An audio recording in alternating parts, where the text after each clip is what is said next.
Hi, my name is Dr. Patrick Meier. I'm the co-founder of the International Crisis Mappers Network, as well as a digital humanitarian network and the Humanitarian UAV Network. I also spearheaded Ushahidi's crisis mapping efforts a few years back and co-founded and co-directed the Harvard Humanitarian Initiatives program on crisis mapping also a few years back. I'm here now to speak to you about an incredibly exciting initiative that our collaborators and colleagues in Japan have recently launched. The project is called DroneBird, and the purpose of DroneBird is to help accelerate the collection of imagery, of relevant information and data in the immediate aftermath of major disasters in Japan.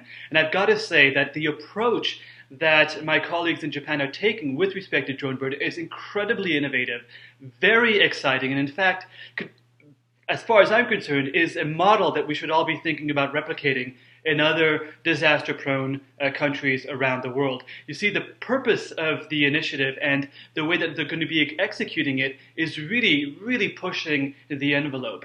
You know, in Europe, with the European Union, there's currently a program to try and accelerate the collection of imagery beyond satellite imagery, which can still take a couple of days to acquire, to process. And a couple of days is a very long time during disasters. So there's a very exciting program at the European Union to accelerate this and to complement satellite imagery with aerial imagery via UAVs or aerial robotics, as I prefer to refer to them. And so they're trying to shorten the time to 12 hours in the European Union to collect imagery for aerial imagery for disaster response. In Japan, what my colleagues there are doing with DroneBird is looking to acquire aerial imagery within 2 hours, within 120 minutes of a major disaster in Japan. And the way that they're approaching this is very clever. This is the idea of a distributed system where they would have 10 teams across Japan that are on standby with the UAVs in order to rapidly deploy this technology in the event of a major disaster.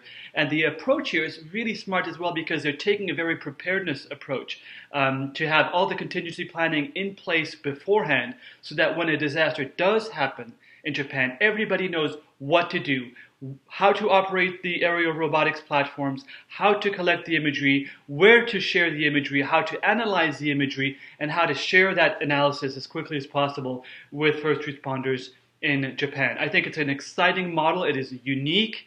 I am very excited to see it move forward. It will serve as a really important use case and an opportunity for lessons learned and best practices coming out of Japan and helping to inform the rest of efforts that are going on in the humanitarian UAV space across the world. So we're very excited by what DroneBird is looking to do. We're looking to support DroneBird in any way we can, and I really invite you to read more about DroneBird. Get in touch if you have questions.